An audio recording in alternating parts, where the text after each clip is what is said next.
Good evening, everyone, and thank you for joining me tonight at Titans of Time Volcanoes. Tonight is our second episode, which will be supporting our first episode with new information about why some of the biggest volcanic eruptions in our modern history have happened while the sun was in an air sign or a fire sign. And also the external forces on the planet while it travels through time and space in our solar system and across the Milky Way. Novarupta. Novarupta is the largest volcanic eruption of the 20th century. And tonight I will share with you information that will support the connection of Novarupta and the Mount Pinatubo, the Mount Pinatubo eruption, which happened in June of 1991. We have these are two serious volcanic eruptions, unlike any others like them. There's only one eruption that surpasses Novarupta in our modern history, in our USGS report, which we have right here. The Novarupta Katmai eruption in early June 1912, the most powerful in the world in the 20th century, was surpassed in size during all of recorded history only by the 1815 eruption of Tambora volcano in Indonesia. Pretty crazy and life-changing situations, folks.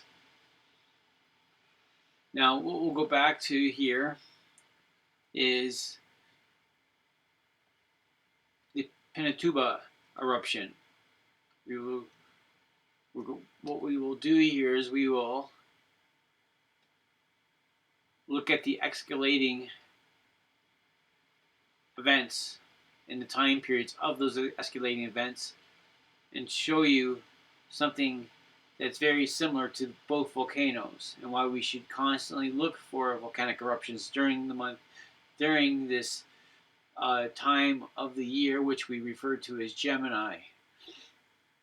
Because in that time of the year, the Earth is in Sagittarius, and I'm going to highlight on some details I didn't share in the past video.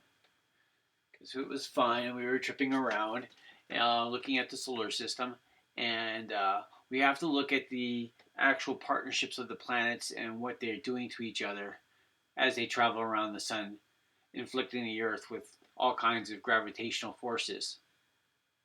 Turbulence, right? So, a small blast at 3:14 Philippine Standard Time. I keep on wanting to say Pacific Standard Time, my fault. On June 12th marked the beginning of a new, more violent phase of an eruption.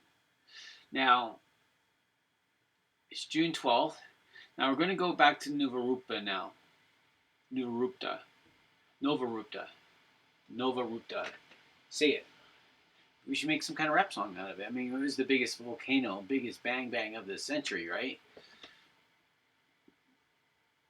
Even the atomic bomb dropped over Japan didn't last for 60 hours, right? Novarupta is the demolition king of this time period compared to the 1815 volcano. Now, here we go here. We have a volcanic index. Here's the volcanic index, okay? Should we go to this page? So let's look at the picture here. So these are examples. Here's Mount St. Helens right here. Here's Pinatubo right here.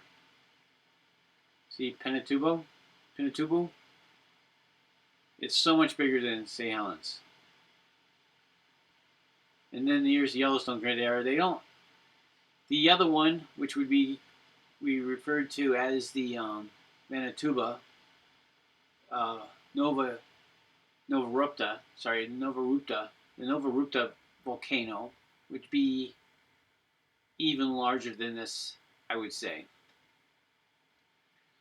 Yeah, it's quite terrifying when you look at it. When Mount St. Helens is only this big. So we're going to move back here again. So we know this index, and we have on this index it actually lists us some serious happenings that we have access to study. But right now, let's just go with the three we know, and show what was happening in the sky, or I should say, the solar system, when these eruptions actually happened. So let's go back to here. It says the Novarupta Katmai eruption in early June 1912, the most powerful in the world in the 20th century. Was surpassed in size during all recorded history only by the 1815 eruption of Tambora volcano. Okay, so the Tambora volcano would be, if you go back to the index, see where did we lose that index page? Well, as it says right here, Novarupta released 30 times the volume of magma of the 1980s eruption of Mount St. Helens. So it's pretty significant stuff, and we haven't seen anything like this in 100-odd years, outside of the Pinatubo, which is right here, which is almost. Okay, let's go down here. The effects of the 1991 eruption were felt worldwide. It ejected roughly, it looks like 10 billion tons of magma, or 20 million tons of SO2. Okay, which the little thing should hover up, but it's not hovering. Sulfur dioxide. Now, sulfur dioxide is if water vapor, which there's more water vapor in the atmosphere than there probably is CO2 for sure. If water vapor is like the biggest greenhouse gas that we have, sulfur dioxide would be one of the big boys for cooling down the planet. It sits up in the upper atmosphere, in the stratosphere, due to an eruption. So, let's take a look at where this Novarupta was. Novarupta was right over here. I think I set the chart for right across. There's an airport right across here, which was the closest thing I found that came up on the database. So that's close enough. It's only like 30 miles or 40 kilometers. According to the scale, it might be 50 kilometers. But that's where it was. Okay, so when we go back here again, here's Pinatubo. Sorry, my fault. I used to dream about being a tuba player in high school. So I want to say Pinatubo because I want to play the tuba. I always thought those guys were the best and the biggest because they got to work out carrying them. And volcanoes are like tubas, eh? They make a big. They're like a big horn in the atmosphere, blowing all kinds of ash. Now, let's get going on this and show you more about this. First off, we have to see that this eruption of Novarupta happened on June 6, 1912, where the other one was 1991. So we only got about 81. We're looking at about 80 odd years here between the two eruptions. So this is 92, so it'd be like 79 years between the two eruptions. So Uranus, which rules volcanic activity, could be very close to where it was for both in this, it could be almost the same location. The only way we're going to find out here is going to look at the charts. Yeah, so it's already comparing here in the eruptions. The 1912 eruption that formed Novarupta was the largest to occur during the 20th century. It began on June 6, 1912, and culminated in a series of violent eruptions rated a 6 on the volcanic explosivity index. Now, explosivity once again is Uranus. Okay, that's what we have to connect explosivity to Uranus. Uranus gave man fire. The 60-hour-long eruption expelled 3.1 to 3.6 cubic miles of ash. Ash is Saturn. Okay, we have to connect ash with Saturn. Our mentality as humans, our ability to look at a computer screen compared to a dolphin and assess this data, to write it down, to keep it for timekeepers, this connects us to what we call Mercury. Okay, so to show you all the planets as we read them. The eruption magma of rhyolite, dacite, and edesite resulted in more than 4.1 cubic miles of air fall tuff. This is what this stuff is, tuff. It's really pretty looking. You could probably sell it in a rock store really expensive, like to some unexpected billionaire. Tuff, also known as volcanic tuff, is a type of rock made of volcanic ash ejected from a vent during a volcanic eruption.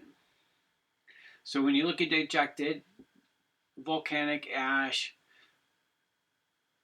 ejected, all these can be connected to planets, okay? Deposit. This is what happens. Saturn is the ash. It becomes solid rock, which is just more Saturn, because Saturn is it brings form to things. That's why it has rings around its planet like it does and everything like this. It has this special character trait. Okay, so when we go through here after this, and approximately 2.6 cubic miles of pyroclastic ash flow. During the 20th century, only the 1991 eruption of Mount Pinatubo, in the Philippines, and the 1902 eruption of Santa Maria in the Guatemala, were of comparable magnitude. Pinatubo ejected 2.6 cubic miles of tephra. Pretty crazy stuff. That's a really pretty one, eh? It's beautiful rock studying. I like the arrowhead, eh? And the fire and everything like this. It's beautiful. I mean, the Earth is a beautiful place. And we can't look at these volcanoes in fear. We have to look at them as reasons to prepare for them when they decide to go into a very high eruptive stage again, which we haven't seen in our current time. This is what I have to emphasize here. My study of volcanoes is to find out when something serious is going to erupt and to start preparing for it now and to start building what I call insulation. You go into a house and it feels more comfortable being inside because it's insulated. And knowledge is a form of insulation. The more knowledge you have of something, the more you're insulated about the harshness of the topic. So what we want to do is we want to build up the information, have a good idea when another significant eruption is going to happen again, and start preparing for it now with proper food stores.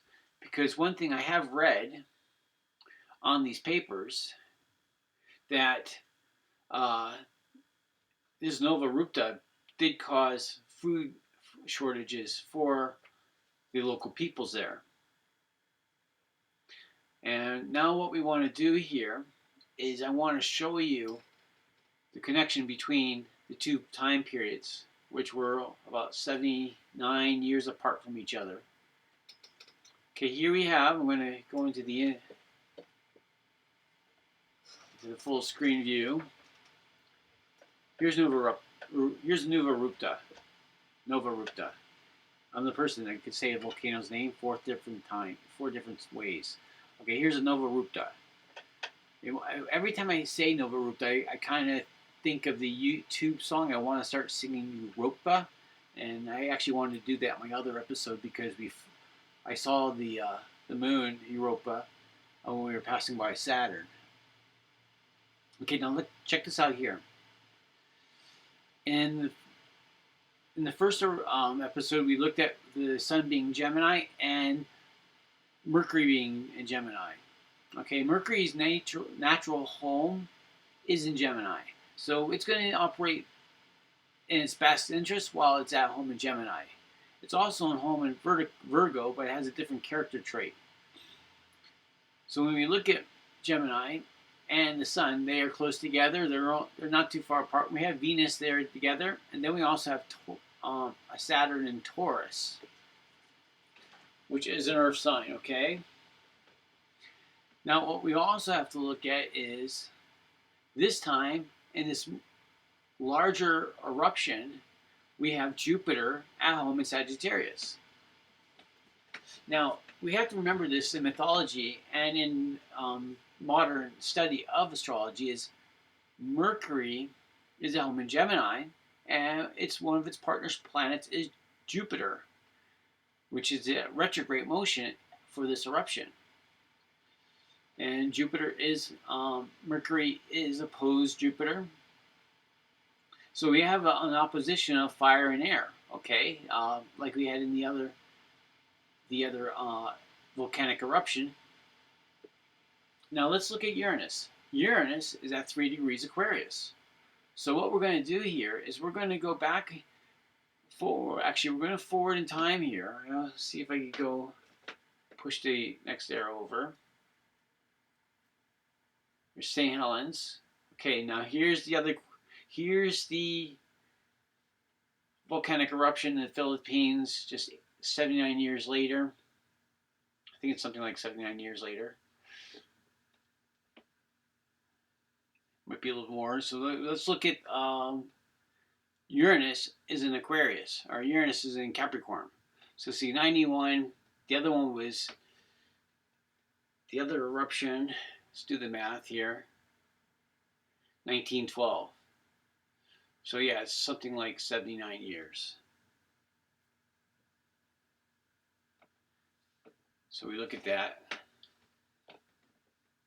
So here's Uranus in Capricorn, just coming up on Aquarius, okay? But still, we have oppositions happening and what have you. But looky here, we have a Sun and a Mercury in Gemini. And then, unfortunately for this date, there was no Jupiter.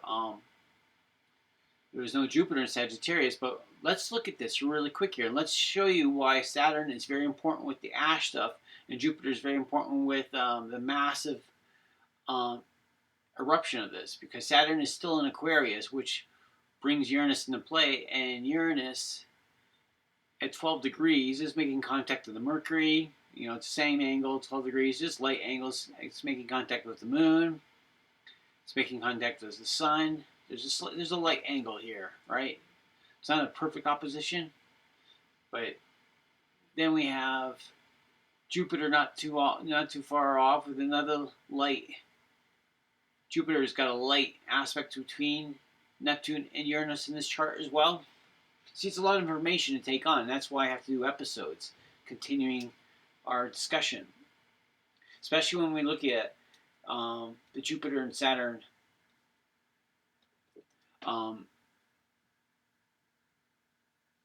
position here. Now look at this Novarupta. Saturn is almost in opposition with Jupiter, so there is going to be, but Saturn on this particular eruption is going to be almost squared to the moon. Perfectly. It's not perfect. The moon is actually squared Mercury here. And then we have Mercury being at 3 degrees Gemini. We see on here, on the little chart here, Mercury at 3 degrees Gemini. And then we have Jupiter at 9 degrees Sagittarius. And then we have for this, remember that fire planet, look where Mars is again. Mars is in Leo. And what's the hottest fire sign? Well, there's lots of hot fire signs. We have Aries, which is natural home for Mars, but Mars works good in a fire sign. And he is opposite Uranus. And it's almost perfect, right? And then he's trying this Jupiter. So he's working with Jupiter on this one. But look at this. Mars is at 5 degrees Leo. And then when we look back at the other chart, where is Mars? Mars is at 9 degrees Leo, and Venus is at 5 degrees Leo as well. So that's very important here. And that time we had the opposition to Saturn in Aquarius. So these are significant charts. These are solid findings, folks. And now let's take a look here and see how it looks in the solar system. Because when you look here, like the moon is over here and stuff, you get really thrown off by the perspective of the solar system, because it makes everything look like it's the equal distance from each other, and that these are all really close and they're all sitting together, but they're absolutely not. There is a string of weight around the solar system that influences the orbits of planets. So we're move this down and we're going to bring up to date. Here we are. Now, I got the solar system rigged here. For some reason, when it's not full window, I can see more of the planets. But there's Saturn right there, okay? Jupiter is right here. Okay, see that? Juno, you see a little Juno here? Let's fly over to Juno real quick. How close is that to Jupiter right now? Juno is supposed to be the wife of Jupiter. It's funny, they picked the smallest object in the solar system. Let me get this out so a little less distraction here. It's pretty close to Jupiter. It's not normally this close to Jupiter. Let me go to Jupiter again. Go to Jupiter.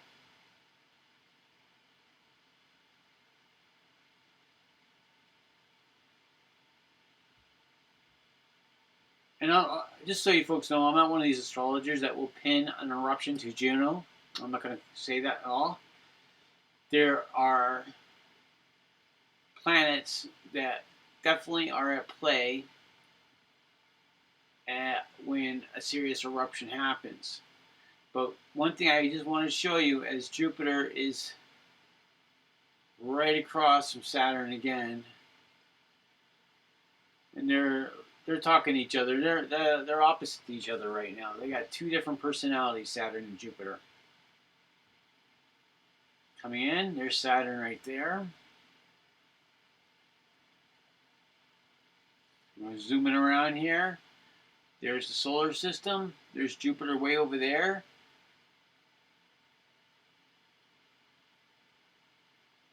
Going to Mercury now. There's the Sun, there's Venus.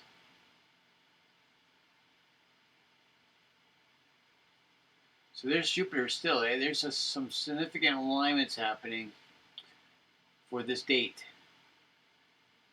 There's Mars over here. Mars is in Leo.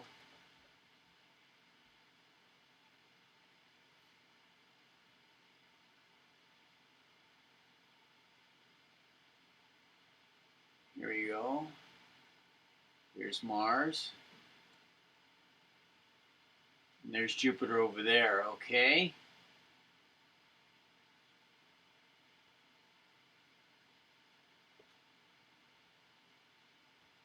Now the Sun will be right around like so. See where the Sun is? Can you see where the light is of the Sun? There's the Sun right there, eh? We're right behind there. Now we'll go to Venus. See if we can see where the Venus is. Because Mars is really lined with Venus, but Venus is on the other side of the solar system this time.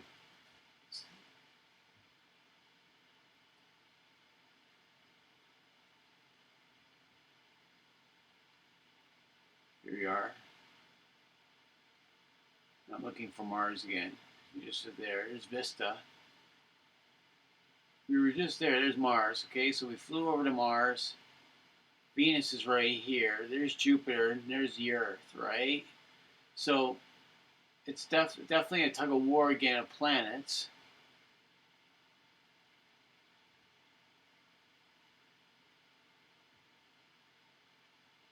As you go to the Earth and see if we can find the moon, because the moon is quite the distance. I didn't show you the moon last time. There's the Earth. This is right at the time the eruption happened at 2300 UTC. It's about 31 minutes into the eruption. So there's Australia. That would be Antarctica for sure. Let's zip around like this. I'm upside down here.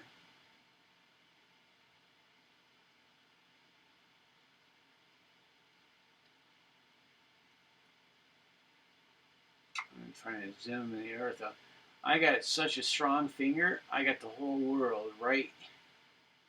I'm pushing the world around. Here we go. Unfortunately, I can't zoom up on Alaska to see where that eruption's happening. But look at this. Look at the eruption here.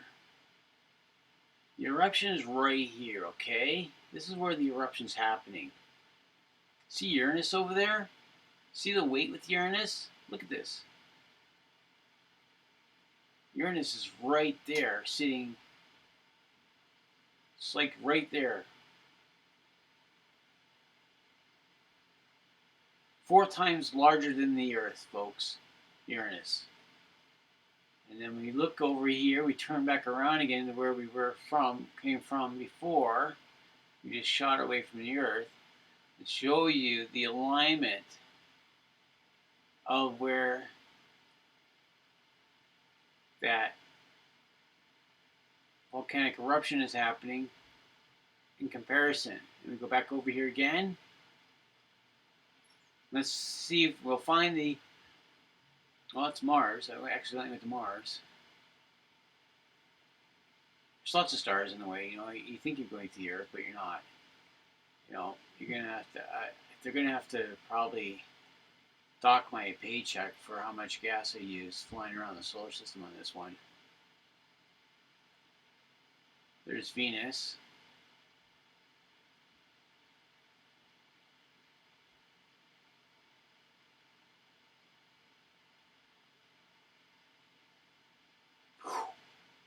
Those brakes work really good. That's why I go to that mechanic as I do. Okay, the Earth is right there. See, this is where things get kind of weird because we kind of think that the Jupiter is close to the Earth, but everything's so far away, right, from each other, millions and millions of miles. I got a really good air miles card, but look here again. We're upside down here. And I'm going to flip it over this way. That looks like Africa right there. Trying not to lose Jupiter, because I want to see how Jupiter is sitting in line with the volcano. Okay, here's Canada right here. There it is. Okay, here we are. Now we got to find Jupiter. Jupiter, where did you go? Upsy daisy. There's Saturn.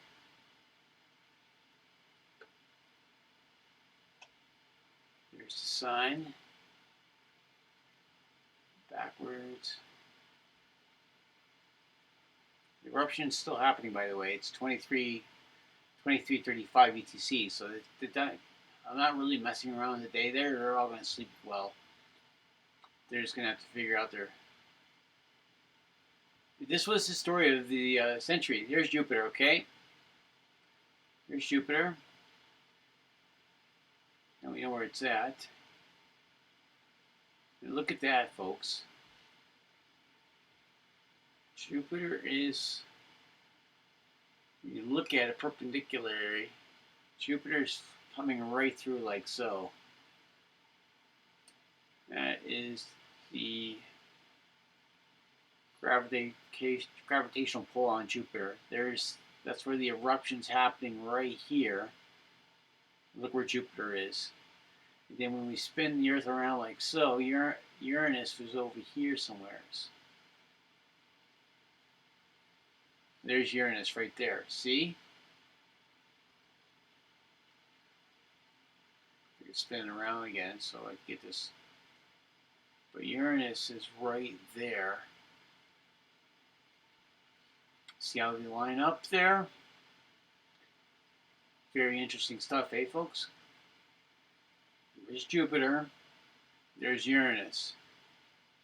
And the way they're sitting in the solar system, they are definitely setting an angle to that volcano.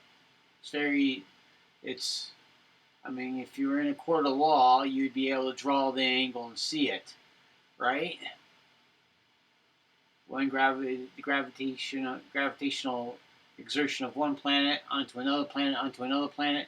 Now let's look for Saturn, because Saturn, it rules the ash, right? And then there is also Neptune as well to be considered. I'm almost finished here, folks. There's Neptune over there. See, there's Neptune. And then when we look at Neptune, we come spin this back around like so. Get back up here. Neptune. Neptune. So Neptune is the gas, right?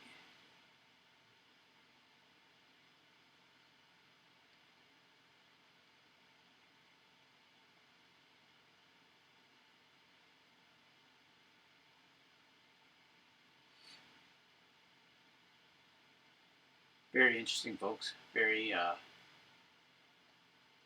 just getting the planet in the right spot. Doesn't really want to work with me. It's trying to spin the other way. Okay, so what we're also going to look at here is, as I said before, Saturn. And as we said, if Jupiter was over here, that's where Jupiter was coming about. This is a great program because you can see how the planet is lining up with Jupiter. Then when we look over here, Saturn would be opposite, right? There's Neptune, Saturn right there, okay?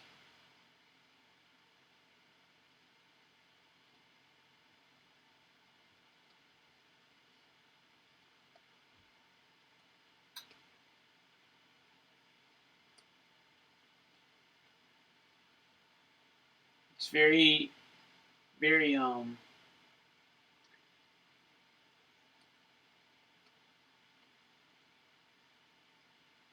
very clear to see. I'm just pulling up here. Here we go, right here. Saturn is right there. That's where it is right there. And it's pulling at it, right? It's very simple to see how it's the weight of the planet is sitting there being ripped apart in that northern part of the hemisphere, in the northern hemisphere of these planets, because that's how they're sitting in the sky, and that's why the volcano's building up there. And who knows how much pressure there is, because every day's ticking. Every day ticks by, and these planets keep on moving. They keep on exerting force onto the Earth, and right when all the force is, when the Earth can't take it anymore, that's when the eruption actually happens. So once again, we'll look at the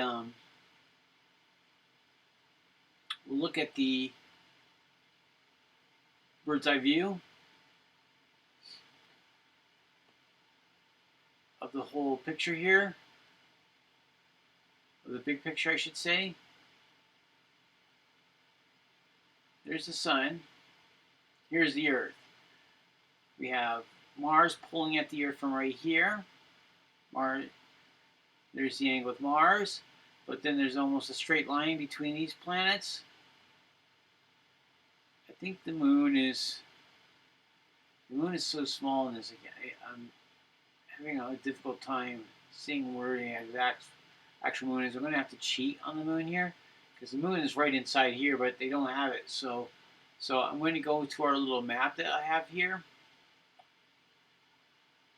and there's the moon.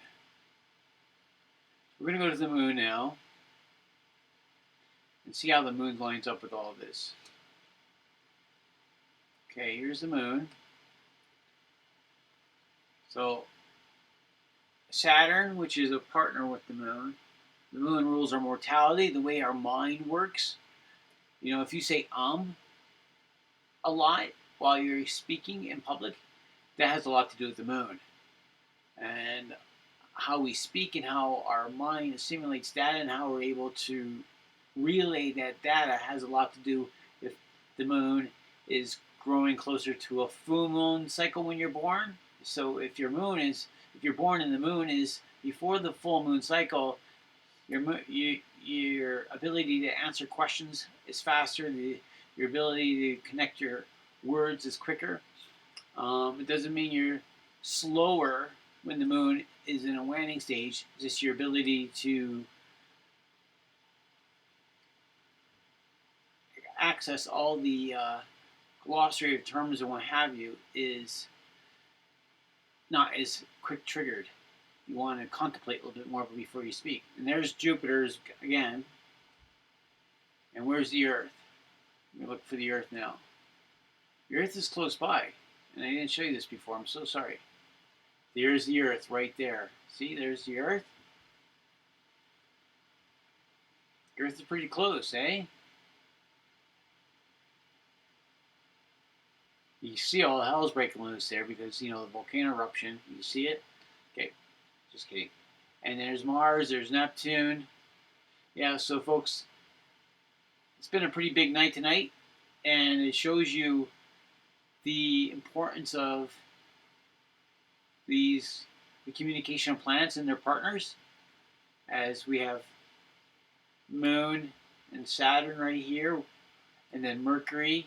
Remember, the Moon rules Cancer, where the Saturn rules Capricorn. So the Moon rules the waves in the ocean, and Saturn rules the shore that those waves pound against. And the velocity or the size of the wave is connected to Jupiter. If it's a big crash, if the wave hits the shore super hard and takes out a lot of monuments and stuff like this, and in natural formations, that would be Mars. Mars is the crash. See, there's Mars right there, right? We're going to talk about it. And then we'll go back here to the Earth again. I won't take you this side. That was really bright last time. And here we are back at the Earth. What's Jason 1 look like? I just like to look at the satellites.